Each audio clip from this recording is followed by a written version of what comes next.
When you brush your teeth, fill up your water bottle, or make your coffee or tea in the morning, what do you think about? For me, I'm often on autopilot. It's a privilege I've long taken for granted that when I turn the faucet on, fresh, safe water will simply flow. I don't often stop to think about where it comes from or how much I'm using. But after moving from Boston to Los Angeles, where water shortages are a continuous concern, I've become much more aware of how precious this resource truly is. Still, I carry the expectation that water will always be there when I need it. Water is the essential force for life's sustainability. It's a natural resource we all depend upon, yet so many of us rarely pause to recognize its value. Perhaps it's time we reframe our thinking. Instead of seeing access to clean water as a privilege, we should see it as a responsibility to ensure that everyone, everywhere, has access to safe, drinkable water. We are an incredibly sophisticated global society, capable of remarkable innovation. So why do so many communities still struggle for something as fundamental as fresh water? It's really challenging for me to even conceptualize that because it is such an expected thing in my own life. Welcome to Small and Gutsy, the podcast spotlighting nonprofits and social enterprises with budgets under $10 million. I'm Dr. Laura Shirk-Witkoff, and I'm excited to be your host. We bring you the less told stories of organizations that are bold, passionate, and making real impact. Perhaps you will find needed services, a job, volunteer, invest in, or donate. Small and Gutsy is more than a podcast. We're a 501c3 nonprofit, and we've recently been ranked number 8 on FeedSpot's top 30 social impact podcasts and number 9 by Million Podcasts for our youth empowerment episodes.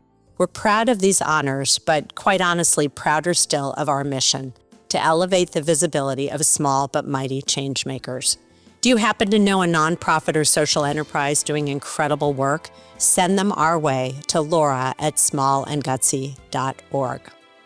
My guest in this episode has not only asked that question, she's devoted her life to answering it, meaning the question about why isn't water both a responsibility but an expectation globally.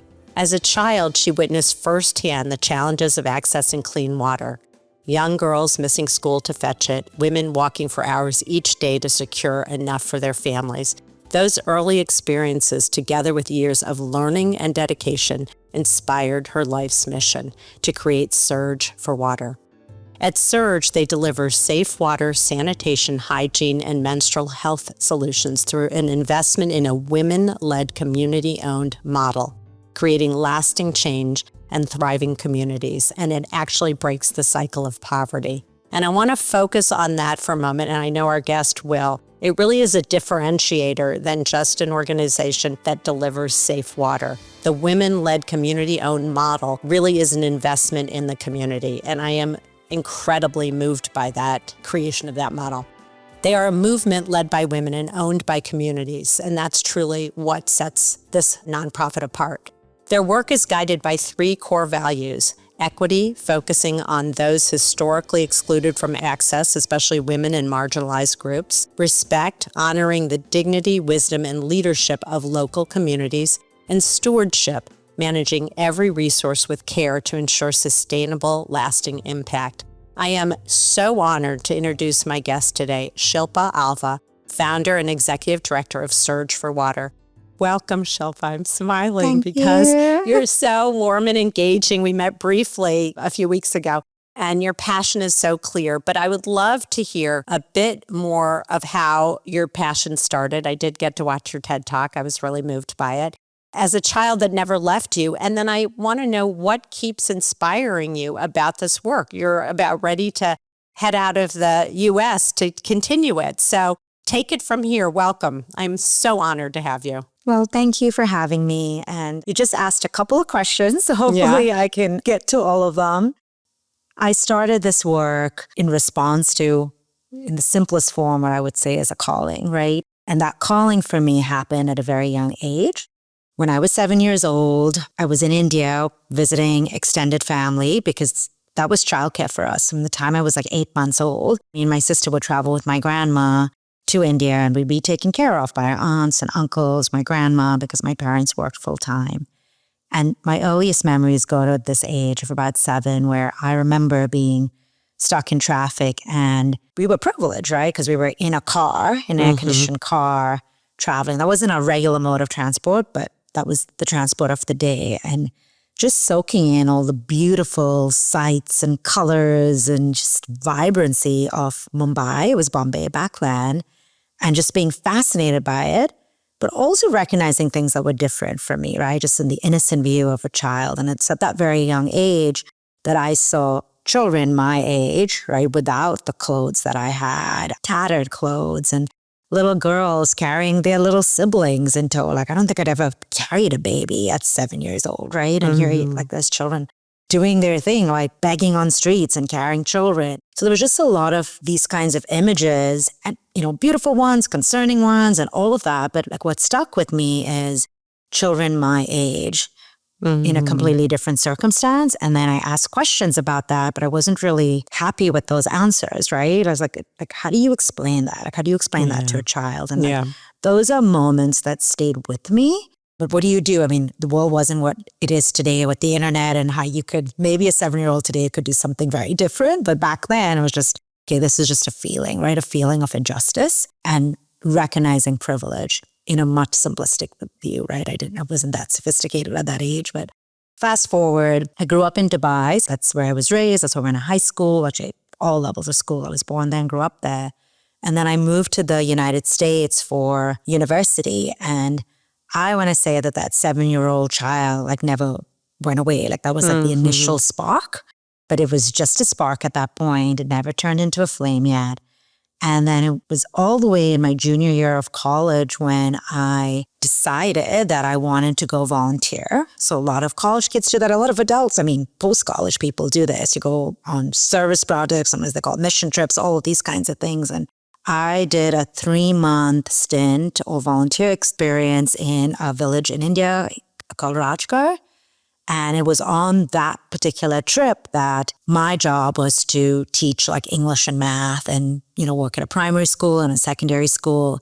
And especially at the primary school, my students would never come to school. Like, I think the school had like 150 students, and any given day, maybe 30 or 40 would show up.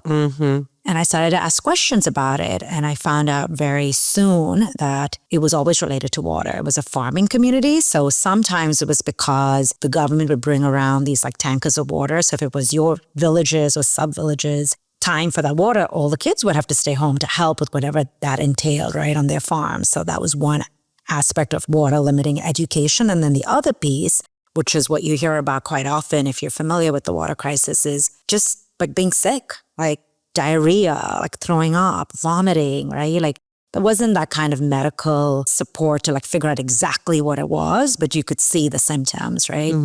And children wouldn't come to school. If they sometimes came to school, they'd be in the corners and they'd be sick and they'd be throwing up. So I, at that point, realized that, yes, I cared about education, but education is not even possible if you don't have something as basic as water. So I'd say that's when I started to formulate that, like if you want to go after the root cause and try to make this difference, right? We talked about ending the cycle of poverty, which is a huge thing to be anyone's mission, but that's the end goal. And what do you start with? You have to start with fundamental things. And water is one of them. It's not the only one, but it's definitely one of them. So that's like the original story.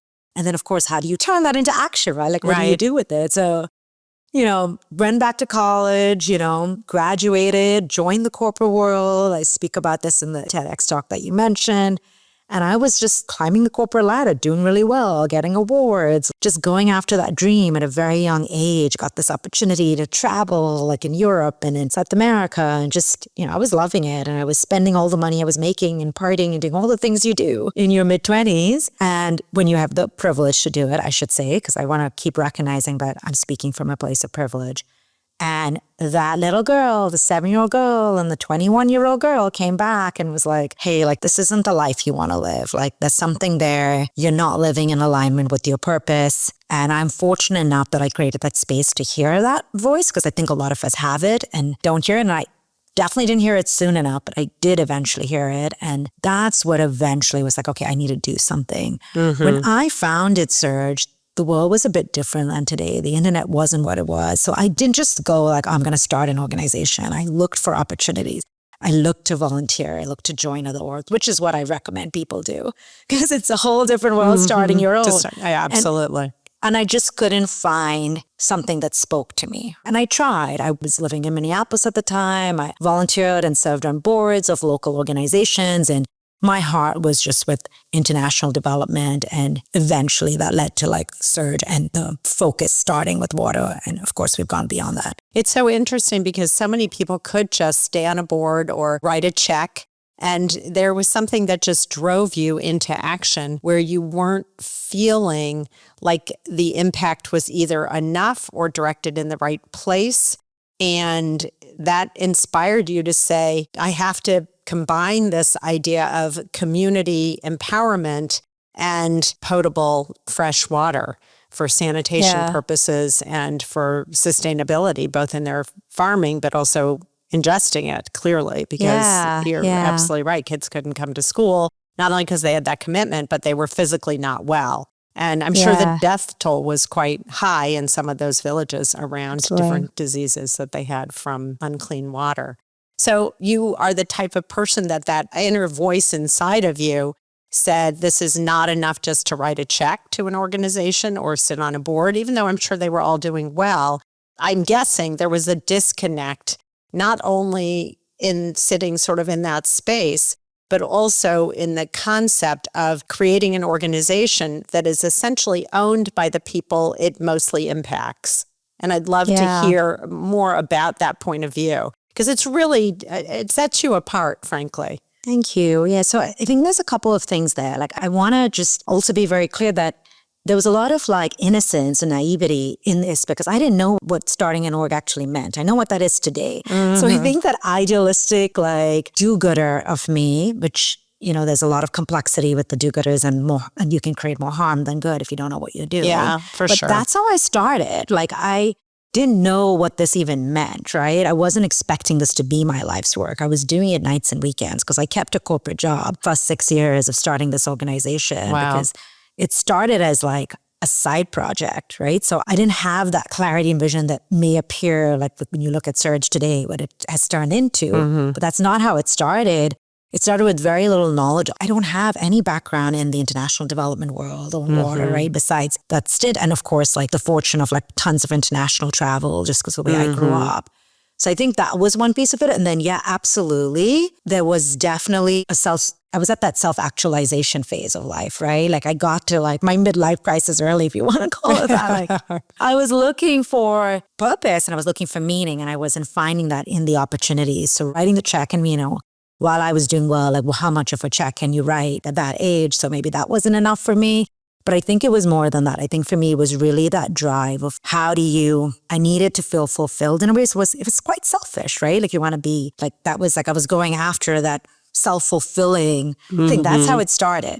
It's turned into something else, right? But I was definitely looking at fulfilling a need, like my own need. And that happened to align. That ends up fulfilling so many other people. So that's quite beautiful that it worked out that way. But I think that that's, for me, very important to recognize. And then when we talk about today and like the model that we have, and you talk about our community-owned, community-led piece, I learned that because I didn't come in with an education on international development, right? Like I didn't go to school for it. I didn't learn all the theory. I didn't even know what a theory of change was, right? I didn't know this methodology. I didn't know these things. So I was like, how do I learn about it? And I was really fortunate that in the very early days when I still was sort of transitioning from corporate into running Surge full time, I used to spend a lot of time in Haiti. And I would stay with this amazing man, Patrice Talleyrand, who like ran our partner organization in Haiti at the time. And I would live in his home, with him and his family. And I would speak to him for hours and hours every day. And he would educate me on like all the things that were done wrong there by nonprofits and the international aid world. And he was very, very vocal and passionate, and he would take me to places and show me things. You really had a mentor. He was really an incredible mentor. Yeah. I remember once he took me to this like place where all these like houses were built post-earthquake and it was abandoned and they were beautiful new houses. Like, basically this international money was taken to build this new village, but Where's the water? Where are the schools? Where's the whatever, all the things that The you need, infrastructure right? Like, that was the not there to infrastructure. support it. Yeah. Yeah, that's But really so unbelievable. like millions and millions. And he's like, this could have just been solved if people did what I was doing. Stay with the locals. Like you can't always stay in their homes because to be invited to do that, which is beautiful that I had that opportunity, but listen, learn and hear from them. And so that's how we started, right? Like we started with, this is the voice that should have been talked to from the beginning. Like they have the answers, but were they not asked? Like who was asked? Like what was that process? And so it was taking that and then embodying that into the fundamentals or the foundation of how Surge runs. Like what does the community actually want and how do we respond to that need? And that's different in different places. And that's the only way it's going to work. And even with that, sometimes it's not going to work because there's mistakes made and there's all these other things. But at least your chances are higher, right? Well, and you have a commitment from the community. And if they're invested in it, they don't want it to fail. Yeah, absolutely. And so it's a real partnership is what you've developed. And so tell me more about the program. I love that whole story because sometimes you don't know what you don't know. But in your case, you thought, okay, how am I going to find it? If I don't know this, and you started slowly, which I think was also really brilliant, both financially, you probably needed to, but also I think intellectually, you were like, I don't want to step on landmines, so I need to find out where they are and how to approach this. And so finding this mentor in Haiti was just amazing. And people, I think, by experiences, people are very generous when they see the goodness that you're really trying to do. I know you talked about your own sort of selfishness and fulfilling this, and it feels good. I got to reframe that a little bit because so many people would be sitting on a beach, like quite honestly, and stay in the corporate setting. So yes, it fills you. I don't think it's a selfishness. I think it's a yearning for this belief that creating a more level playing field or more equity brings the whole boat up. You know, if you fill that, I hate to use water as an imagery, but since we're talking about water, you know, you fill that up and the whole boat rises. And I think my guess is you always believed that. And then, I don't know, I'm going to add this piece because this is my own piece, having grown up to an extent privileged myself and working at a summer camp that was for inner city kids and so on and so forth, and done lots of volunteer work in my youth, is that there was this gnawing thing at me that compelled me to think about helping. I think that's why I went into social work and then eventually organization development and now doing this podcast and messaging for smaller nonprofits. So I think it pulls at you, whether it's from a little bit of guilt or the lack of equity or if you want to call it selfishness. I don't think I'm not going to let you do that. But I hear what you're saying. That that's the fulfilling of something, a deep calling, right? And like that's but but I sort of wish more people had I agree. that, And I agree. You know? And maybe selfish is not a bad word when it serves the greater good. Right? Like, so when it aligns. That's okay right? too. Like, it's not, it's just one of those things of like, you know, we really have to be honest. Like, I believe this, like when you reflect and you go internally, like, what is that? And was I serving something that I needed to fulfill?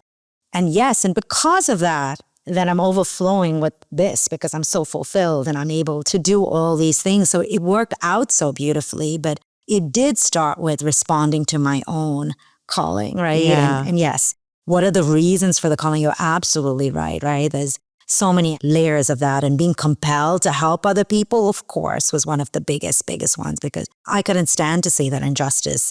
I am an activist by nature. And like, what was that? Like, I needed to do something in addition to the, you know, the rallies and all of that. How else do you stand up for justice? And for me, this was one of the ways to do it. Right, for sure. And again, I just love that you've created communities that are engaged and involved and are partners in this so that they have not only a say and a direction, but they take ownership of this in a very fundamental way. So share about the program and where you're located in multiple places. Yeah. So I don't know where it exactly started and the things that you do and sort of how it's grown from there. So we are registered in the U.S., based in Chicago, and then we have a branch in Dubai. So those are our marketing, fundraising, awareness areas. And then our work is done in Uganda, Haiti, and Indonesia right now.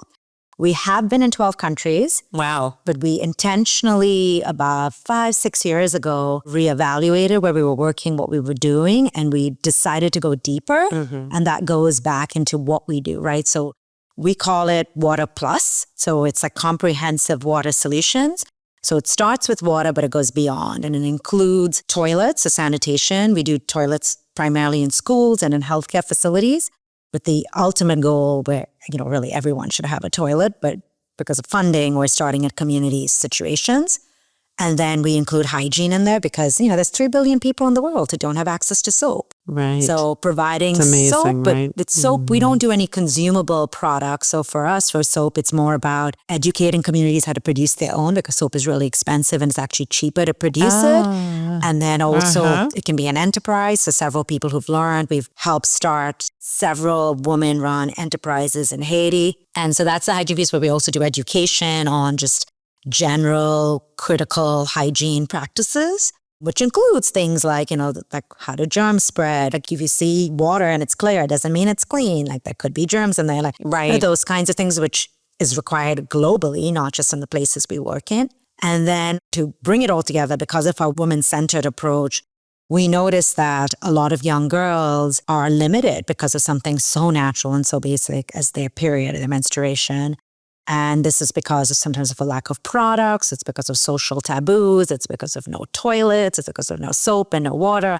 So it just made sense for us to include that, because there's obviously the hygiene part of menstruation. But beyond that, our program goes further because it really looks at the changes that are happening to a young girl and like speaking to them and like strengthening that and like ensuring that they feel ownership of their bodies and agency of their bodies. And really to help build them up into the next level of leaders, right, in their communities. It's great. That's our comprehensive sort of package of what we do it. Where we do it is also really important. So we go where there's typically no other international NGOs. Interesting. We are working in remote rural places that are usually self-described as forgotten lands for multiple reasons, up in the mountains, a particular like cultural or tribal group that was ignored by the government, or like a minority group, like things like that. That's where we end up going, because we're not trying to overlap our efforts. There's a lot of water organizations out there, which is great, but they're not everywhere. And so we're going where they're not. And then even in those spaces, like once we're there, we start looking at stuff we've already talked about, right? Like, do we have the right community partners? Is the government ready for this? Are they going to work with us, right? Because we're now at the size kind of aligns with the small and gutsy, right? Like, because we've gone deep into these communities, we can make a significant change in those places. So you need to be working in alignment with the governments, right? Like the Department of Health, the Departments of Education, right? The local heads of the local districts. So when you look at all 3 of our countries and the communities in there, our current service area is about 400,000 people, 450,000 people, when you add it all together. And that doesn't mean that, we've actually reached every one of those people. It's like, that's the geography. Because it also goes back, like, we still count, right? Like when we drill a well, we count the number of people who are impacted from the well. And you build a toilet and we count those people. So those numbers matter. But I think just even last year, we were like, this doesn't make sense to just be counting like this. Like for us, it wasn't there wasn't a system about it. It wasn't getting us to the end goal, because of course you wanted to count people when you drill the well, and then maybe they're double counted because now they're benefiting from the toilet, right? So we're like, okay, but what's the geography? Like what are we committing to at a larger level or a larger way? And we sort of switch the way we talk about it. So we count the impact of the direct projects, but then we really look at it like from a systems way. So we can go and talk to the governments, we can talk to donors, and we can have those conversations of like, this is our area. This is what we've done. This is what the government's done. Here's what's left. And we want to work to complete it all, right? We want everyone to have access. Well, it speaks to your potential reach in those areas. And that's where I think you're kind of speaking to, is that the reach is much larger than the actual facility that you build, but it is encompassed with education and access and government involvement. So talk a little bit, if you will, about, because I imagine when you sort of realized that you had to create these partnerships with government as well as with the community, it takes a degree of trust building. Like, are you just going to come in and be colonialistic like some have, right? Or are you really going to partner with us and not shame us, frankly, especially government? So tell me a little bit about that process and how you did that. You deserve tons of kudos for that because that is not easy and takes time. It definitely takes time, and it's the harder way to do it, right? It's much easier to just come in with your agenda, drill the wells, and leave. Right, and just do it. So the way our model works is that the first and most important player, stakeholder, is the community partner. At least historically, we've not gone in and talked to the government first. We found the local leader. And when you're talking about small and gutsy, again, these are these kinds of orgs, these small community-based orgs that are deeply and beautifully integrated in the community. It's usually because they have passionate leaders at the helm, right? Founder-led organizations actually in all these situations, whether it's an individual or a group of people, and they're still very active. They're from the community, and these are the people who are deeply respected by the community, including the government. And then we look at value alignment with them, right? And that's who we're trying to build the trust with. Smart. And even with that, even though my intuition is like, tells me like, oh, this is right, or and you can follow a bunch of that, we're also quite practical. Like you start with the pilot, you start with small amounts of money, you make sure like you see how that works. Has the money been used the way? So there is also data and like a technical aspect of it while we're building the relationship, getting to know each other as humans. Because in the end, like that's what this is about, right? The humanity of it. Like, who are we? What do we like? Like, what are our fears? Like these, the other things at a personal level. What are your dreams, right? Things like that. To me, that's always been our first way. Because the government also needs to like know we're serious, right? Like before they'd even talk to us. Yeah. So like we do that for a little bit. And then we definitely very soon, depends again on each situation. Indonesia is the most recent country we added on, which is now already 5 years. So we started a program initially like that. And then in year 2, we went in with our local partner. Our local partner obviously did it earlier, but then we went in with them to start like meeting with the government. And again, even then, I wouldn't say that we have a relationship with the government, but the relationship is still maintained through the local partner. So we know them and they know we're present. That's great. So you don't bypass, right? That's so smart. Yeah. It's so smart. Again, it's an issue of respect. Yes, exactly. And trust, exactly. right? I love that. I love that, and it's brilliant. And you're really the foundational support that they're driving the bus, and you're there to help support that bus get from A to Z. Yeah. Help with the fuel, help with you think about, right, like if they need advice on, hey, like what color should we paint, things like that. It's just like the guidance. And it has to be at a point where it's not us forcing our thoughts on it. They want our opinions because it's true partnership, right? They want our advice. Well, they know your agenda is completely honorable. And so to bypass them to the government would be harmful because it would then create a divide between them and the government. And you're going to pull out. I mean, the goal is for you eventually to leave and have them self-sustaining. So I totally respect your approach. And where are you in Uganda? Because I did a little bit of work in Uganda, so I'm just curious. Yeah, so right now we're in the northeast area. There's 3 districts, Kabramaido, Kalaki, and Amalata.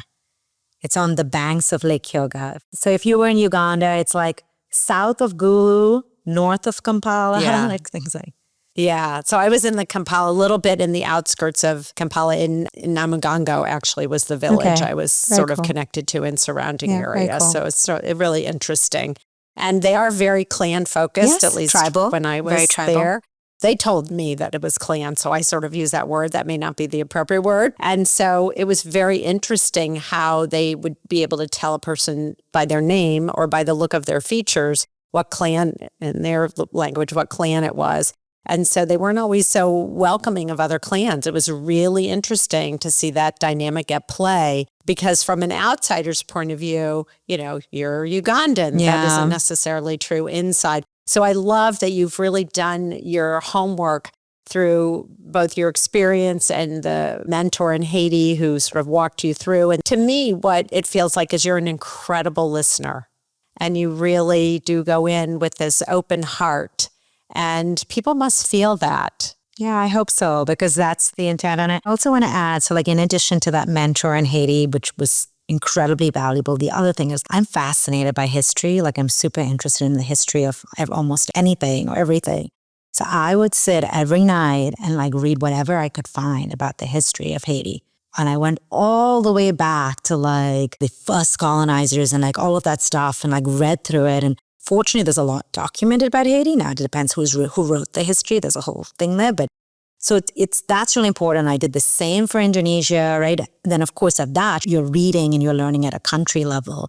And there's nothing that replaces, again, what you learn. Like as you talked about clans in Uganda, like what you learn at that level then, because even within the 3 districts we work in, we're actually in 2 regions, right? We're in Kamamland and then we're in Atisoland and then you're in like Lango and like there's all of these things and you're like, okay, like how does that play out? How does it play on the dynamics? Then you got religion. Yeah. And there's different languages, right? Yeah. There's different like local languages. Yeah. So it's fascinating. So I love that you did your deep homework for sure. And then so I'd love to hear a couple aha moments that you've had over the history of these 3. And I know there were 12 in the beginning and now 3 that you're diving deeper in, which I think was such a smart move because I think the sustainability of that is so much greater when you really embed in the community with the support that you're providing. So any aha moments for you along that path? Yeah, I think one of the aha moments was recognizing that we were just spread super thin, right? So you're like, we were doing some things, which was still valuable. But, you're doing water filters in one place and that's all we can afford to do. And then somewhere else, you're drilling one well. And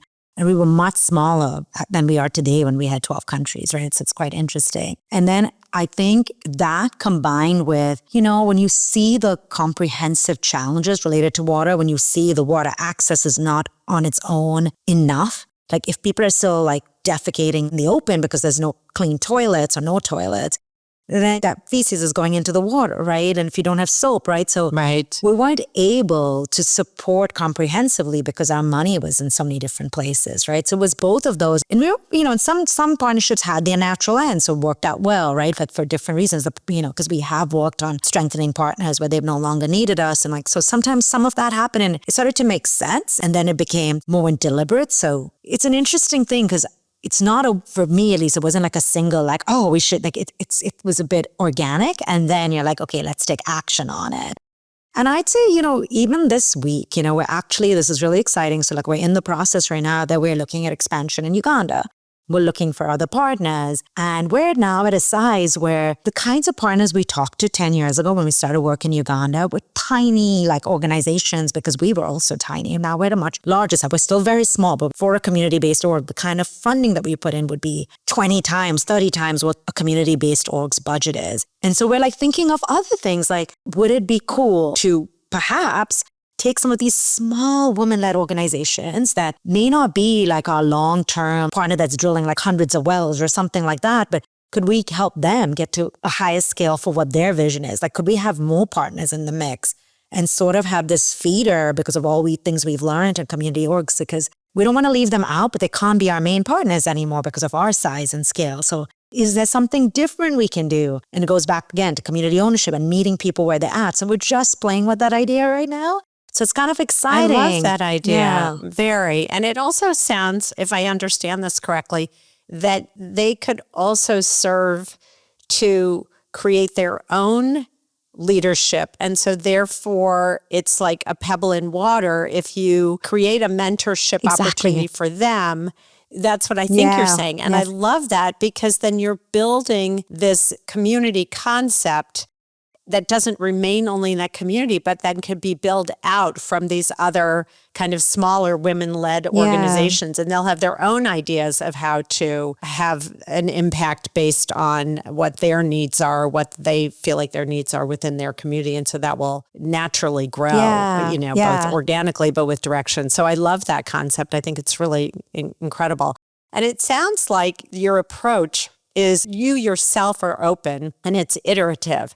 So if something sort of doesn't work, like you did the aha moment of 12 and then reducing down and going deeper, but some of those 12 were able to sustain because they didn't need to anymore, which is really the goal in the long run anyway. And so now you're thinking about it in a slightly different way, which is offshooting some of the ones that have become a bit independent and can they create their own? Yeah. And so I love that. I mean, it's what we want anyway, because we want a level of independence for individuals to make those choices based on their own community needs. Yeah. So just new aha moments that are coming in and like, how do you incorporate it and what can you try? And I love that you're not afraid of trying. it keeps it exciting, to be honest. Yeah, it keeps it exciting. I love that. And any aha moments, like when you started to build these relationships with locals, was there any initial resistance and how did you break through that? And then any resistance on the part of the government, even though the local was bringing the government to the table, it sounds like in most cases. I think we've definitely had situations that haven't worked out and gone past the pilot phase. And I want to say that several of them have actually been because of us being women-led and like very patriarchal organizations, which has been quite interesting. Yeah. And we try to work in those environments and you just weren't respected. And it was quite interesting. And you're like, okay, we've also had situations where, and obviously these were not the right partners, where we've talked to you meet these community orgs, but their vision is, and again, this is a different time, right? This was like 10 years ago. Right. Because we're also at a different size now, but they like look at us and they're like, oh, you guys are tiny. Like, why would we want to partner? So we're not a big enough funder to them. And so, we don't match from a revenue standpoint, right? So like you have to, like, there were different things, right or wrong. Here are just different values, different points in your organization. So it's been more about that. But once those things have been, and obviously even those things helped shape who we are, right? It's really important that women are an important part of your organization. If they're not, we probably shouldn't take the conversation further. That's a good point. Religion is another piece of it. Like we are agnostic in the work we do. You can have a belief as an organization, but you can't evangelize through our work. So that was another piece of it that was important to us. So there were different things that we learned along the way. And then we started documenting them. And now we know this is sort of our like checklist of like at least initial screening. And then, of course, there's deeper screening beyond that. That's so fascinating because you wouldn't have naturally thought that going in. Yeah. And so learning that is so key. And then I love that you're documenting it because you have a clear strategy for evaluating potential partners in the countries you go into or in the local areas you go into. And so I think that is so ideal. And I wonder over time, because I put my consulting hat, I can't help it, whether those documented components can serve as a strategy roadmap for other individuals wanting to do international work. And maybe they've already been documented, but not in the way that you're necessarily talking about, because if it had been there, you would have found that document and used it. So in a way, you're creating an approach and a model that could be replicated for others who are wanting to do this work. Yeah, absolutely. I love that. It might be worth writing an article at some point. I love that. Yeah, absolutely. Creating a checklist. Yeah. I do too. It brings you a little more notoriety too. I have one other quick question, which it may not be a fair one, but since you mentioned it, I do feel like it's important. In those places where women were not respected, women are still in the community. Was that heartbreaking for you to realize there was sort of a brick wall and that the women who live in that community will, for lack of a better word, continue to be oppressed in a certain way and not brought to the table? Or did it not get to that level? I guess I should clarify. When I say women were not being respected, I mean us, like me, the women on our team, right? There's a particular partner where it definitely felt like it was us, like they were not respecting the three women who were there, and like because they were all men in the team. Okay. It never got to the point where we were in the community. But what I will say from a different sort of response to that question is, we are working in patriarchal societies and we are dealing right now in some of these communities with the gender inequity. And we're being very, very careful and thoughtful about not forcing our views of what gender equity needs to look like. Good for you. And it's very hard because we're seeing certain situations and like, whatever you want to call it, like machoism, like don't even know the words, but like we see some of that and it's like really a little bit cringe, right? To like see these situations, but that's my lens that's coming from a different world. And the women there don't necessarily feel what I'm feeling, because that's the cultural context, right? I'm seeing something as disrespect, but that's not their view of it because that's how it is.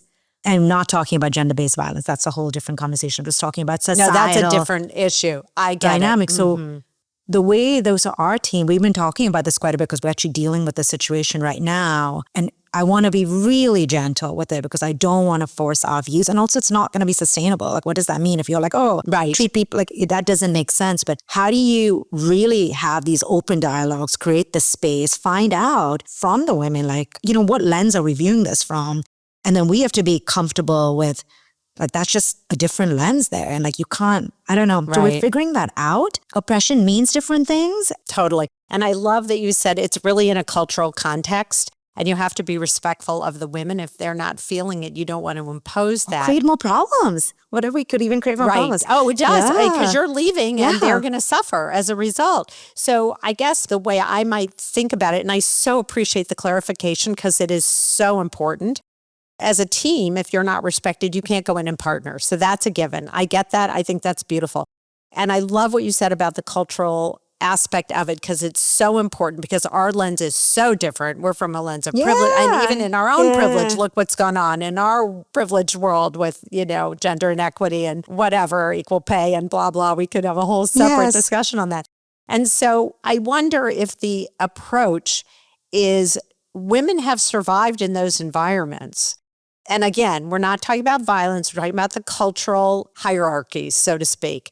And so I might ask, and I'm sure you have, what's the workaround for getting things accomplished? So in other words, you can't be too high as a woman. So what's the workaround that allows a woman to have a voice, so to speak, or have those needs met in the community where she knows hygiene and water and all of these things are important? So the way we're handling the situation right now in this community is a couple of things. One, and we do this everywhere. We're hiring the women. So young girls are seeing women who look like them in leadership roles. And we literally, it was really key. Like, you know, we went in our menstrual health training, like one of the parts is like, what do you want to be when you grow up? And like, it's so cool because, you know, there'll be the classic, like, you know, teacher, nurse, doctor, you know, those kinds of things. And now people will literally say, like, YLRA, our local partner, YLRA program officer. Like, they'll name that as a career because they're seeing women That's great. in these roles. I love they it. see these people. So that's one piece of it. But then in these villages in Indonesia, at these government meetings or these official meetings and communities, it's only the men who come to the meetings and the women are cooking, right? And that's part of the role. And we really need to get the women's voices to understand the water issues, but they're not at the meetings when everybody's speaking about the issues. It's just the men talking about the women's issues. And one of the ways that we get the women's voices, we're like, okay, you meet our team, our young Indonesian women as well, or mothers. Once the formal meeting is done, we go to the kitchen and we sit with the women and we talk with them while we're cooking or helping with preparation. And that's when you ask the question. So you just meet people in their cultural context that are safe. And then we were also told, like, it's an interesting thing because we'd ask these questions, and it's not even me, right? When I say us, I'm talking about locals, right? I'm just there every now and then. Like, if you ask a woman a question and a man's there, the man will respond. And I was like, well, what's happening here? And they were like, well, they're protecting the woman. That's what we do culturally. And I'm like, how do you work around this? They're like, well, if you say from the beginning, this question is for Dr. Laura, only she should answer, then everyone's like, okay, now, like, so you get guided on like, what's safe for them. What's the proper approach? What's the way to do it? When you come into a house, you take your shoes off. Like, what is the cultural norm of any of this, which I think is brilliant. And I also think as this progresses, there may be more openings and opportunities because things will shift and change a little bit, right? Yes, and we have to have that patience, right? And not do it on our timeline. And what timeline do the people want that's safe for them? And I mean, as you said, think of how long it took, like here. When did women vote in this country? Like, this is all new, right? Like, you still don't have a woman president, you know? It's like a... Right. It's really true, right? And sometimes I think we're taking a step backwards in certain social issues. Yeah. So I agree. And also, the biggest concern, and I think you've already voiced this, is safety. Safety for these women to be able to be in their community and not be so far outside their role that then they're not accepted as part of the community, because that level of isolation will create death. I mean, you just can't survive. And so I love the way you're approaching this. I love the way that you will go into the kitchen while they're cooking and just sit and have a conversation. And then they're safe because they're talking to other women. Yeah, it's under the mango tree in Uganda, in like and beautiful spaces that are joyful and where women gather and you do that, and everyone feels safe because they're like, oh, they're just the men are not intimidated because it's happening in a cultural context that makes sense to them.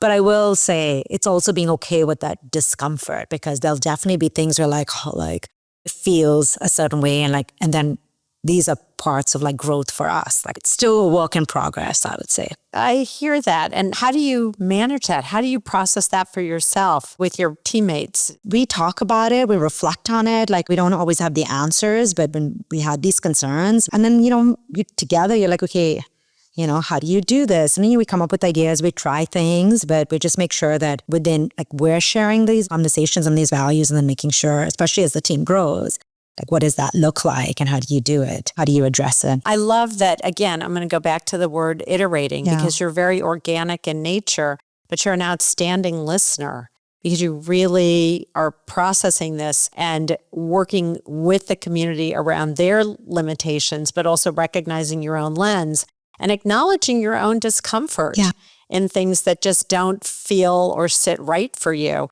And I think that's all good. It's not always a great feeling, but yes. No, for sure not. Yeah, but it's the reality, right?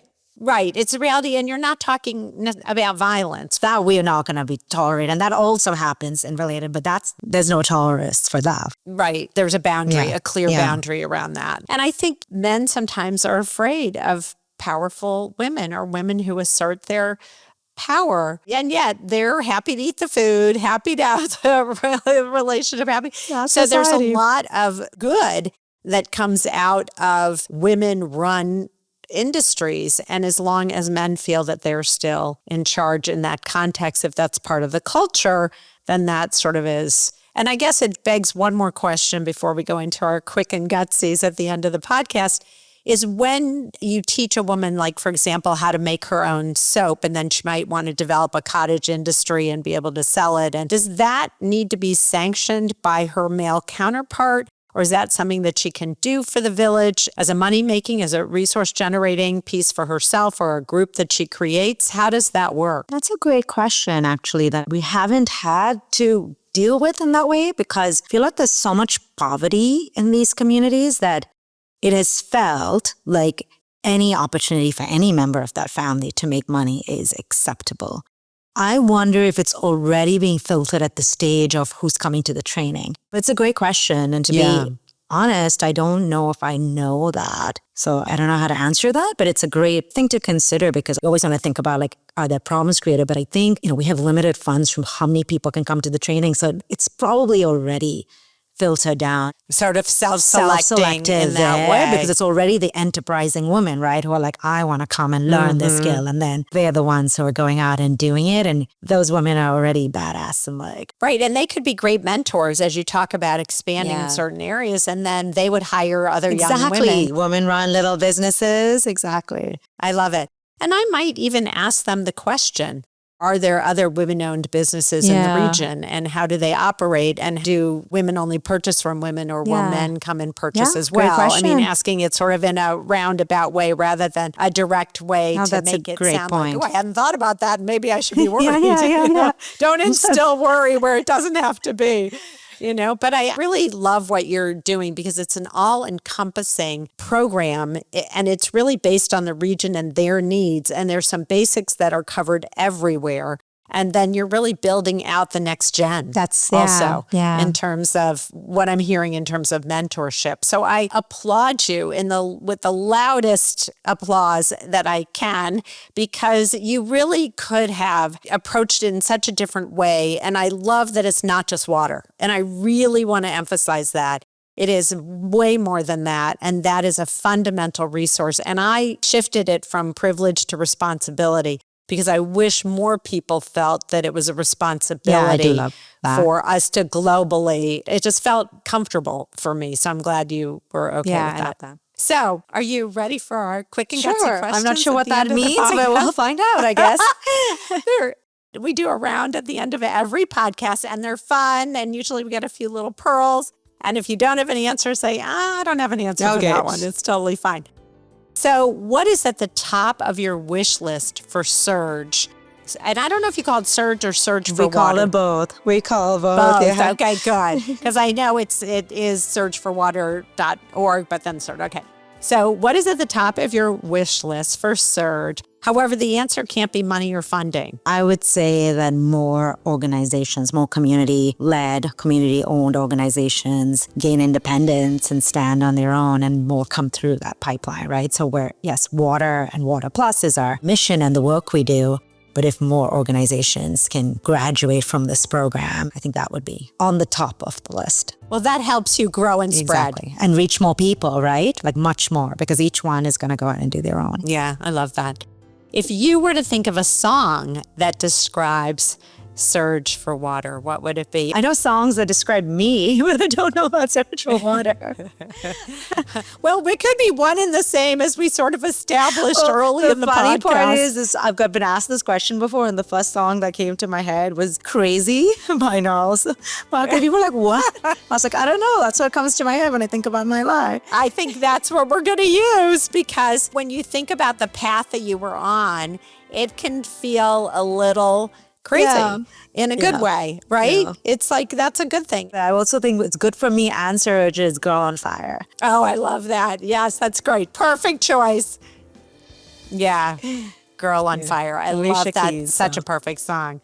Yeah, but I also love Crazy too. I think it's both good. And they could be one and the same, frankly. Yeah, I love it. Which kind of leads me into the next question. What makes Surge gutsy? Because you're definitely gutsy, and you're now part of the Small and Gutsy family. I hope you don't remain small, but you're definitely gutsy. What makes you gutsy? We dare to dream, and then we follow through on that. We don't take the easy way at the cost of like the values and the motto, right? And there's many opportunities to take shortcuts, and you're like, no, like we need to stick the path and like really stay true. And I think that's bold and that's hard. And we're willing to do that, even if though it is more stressful and can be more expensive and causes a lot more. But it's for me, the difference between right and wrong in the way we do the model of like decolonizing lens, right, to the work. And I'd also say the other gutsy part is to be aware of like when you are not doing things correctly, and how do you address that and fix it. And like, you know, like that's also okay, because we can make mistakes. It's not okay to continue to make them once you know, right? Like, so how do you evolve from that? Yeah. And that takes bravery as well, right? Because there's a lot of ego and money and decisions and like things involved, but like we have made mistakes, and like how do you address that? How do you fix? How do you improve? Yeah, I think that's not only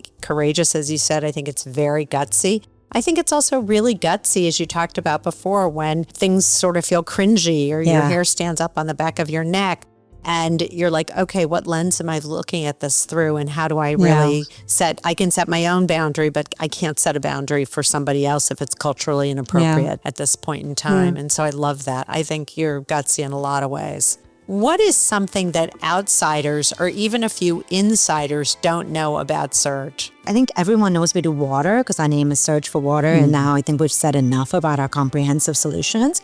But I think the approach is still something that people don't really get. The approach and where we do the work, because it's not, just like based on where we get our funding, for example, right? People be like, oh, you work in Africa. I'm like, no, we don't work in Africa. We don't work in Uganda. We work in these specific areas, because I think that's really important, because as you said, the cultural and the societal and all those differences. So I think the nuance, and I know this is with every org, and it's even with how we market, right? People can only consume so much information. Right. The strength of us is actually not what we do, it's how we do it. Like water happens to be the program, but you can take that model and then you can do anything with it. And I think that will be the legacy, right?